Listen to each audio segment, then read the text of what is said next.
Thank you very much. Hopefully you guys have had a chance to caffeinate and eat the delicious breakfast.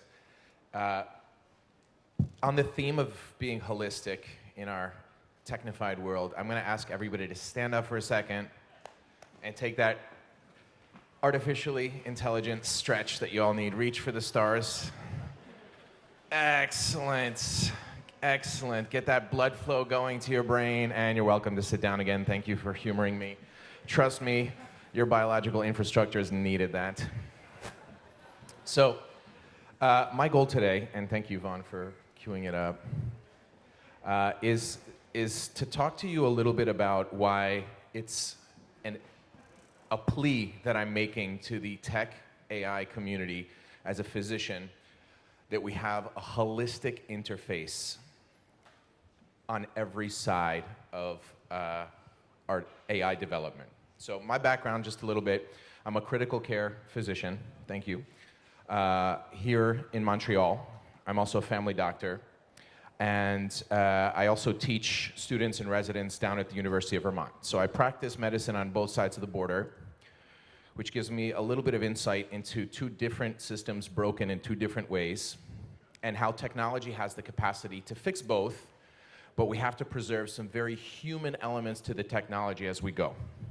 So basically, I'm going to highlight a problem that is not artificial intelligence related, but it is health technology related, which is basically, those of you who've been to the doctor in the last decade know that most of the time we're sitting there looking at a computer screen, putting our hands on our keyboards, our eyes on the screen, more than we are looking at our patients.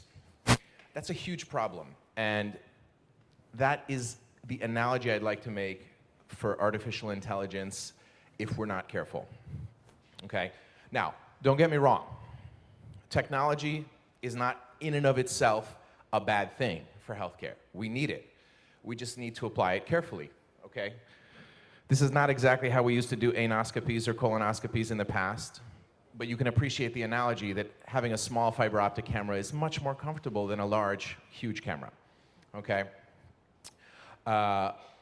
There's other examples, okay, to technology being very useful, technology being hidden, technology being intricately part of the human physician-patient experience, but not being worn or in our face.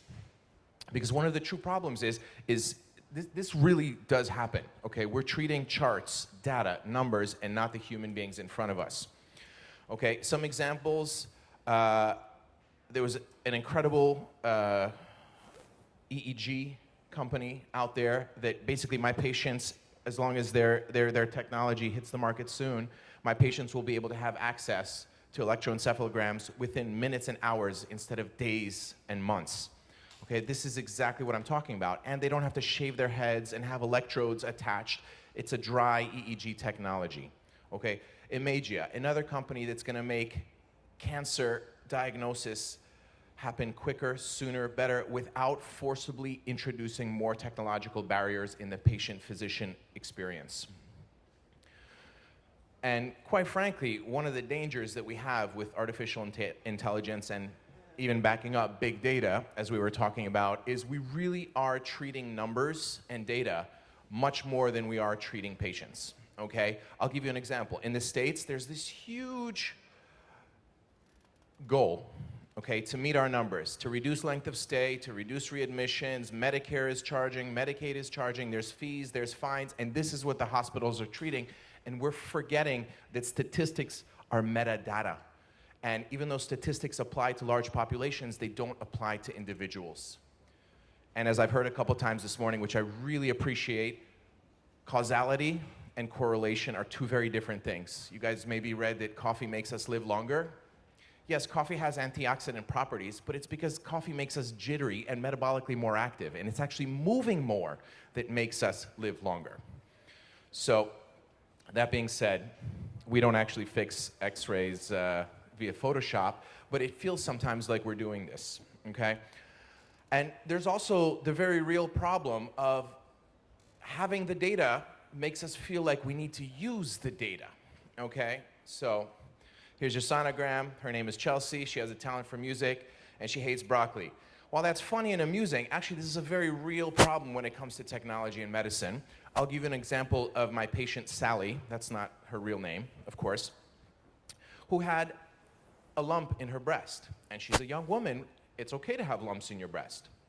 However, because we have access to technology, we're gonna give her an ultrasound. So the ultrasound agrees that yes, in fact, my fingers and her fingers felt a lump. Surprise, surprise. So what's the next thing we do?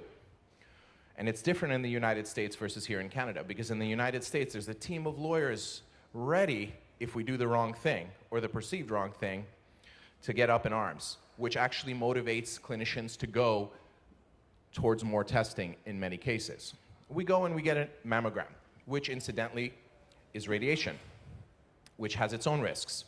And the mammogram agrees that yes, there is a lesion there. Now, she doesn't have a family history of breast cancer. She doesn't have a personal history of breast cancer, so her risks are relatively low. But the next step, unfortunately, to make Sally feel better is to biopsy that lesion.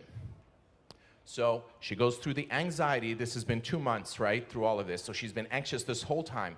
We've created this whole new set of pathologies, giving her anxiety, giving her family anxiety, okay?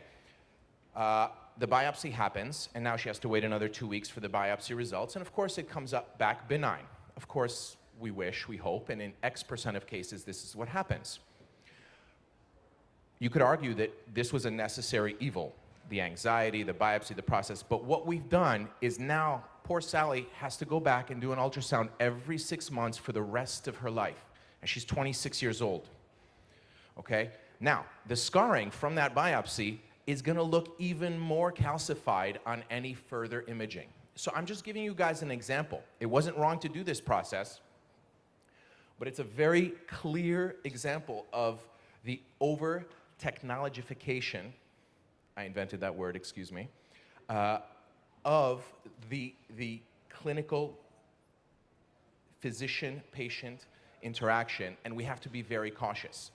The counterexample to that, and being aware of the gender discrepancies in medicine, there's been a lot of studies published on why we should not check male prostate-specific antigen levels. That's the cancer test for male prostate cancer, because we know that if it becomes a little bit positive, and it can be positive for a variety of reasons, the man had intercourse, the man has a UTI, the man got a prostate exam by the physician before they went to do the lab test, then that man will have to go get a biopsy, and biopsies could cause erectile dysfunction, et cetera, et cetera, et cetera. So that actually vehicle is in place in the, excuse the feminist moment, in the gender dichotomized medical world, where we actually counsel our patients, unless they have risk factors, to avoid that series of tests, unless they have risk factors, unless they have symptoms.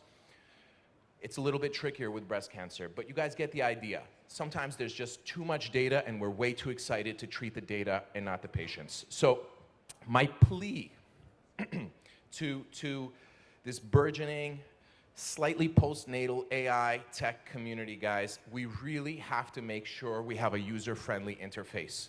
And I'm not talking about, as this comic appropriately says, the idea of a user-friendly interface. And just to explain this, in case the joke needs explanation, which I know we're not supposed to do, but this is a clown face on top of a very complicated electronic health record. Okay, it's not enough.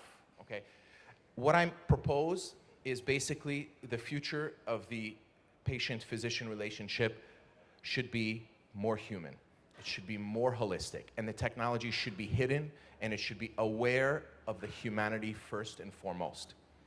And I leave you with a question. How do we make sure that that stays our priority? Thank you.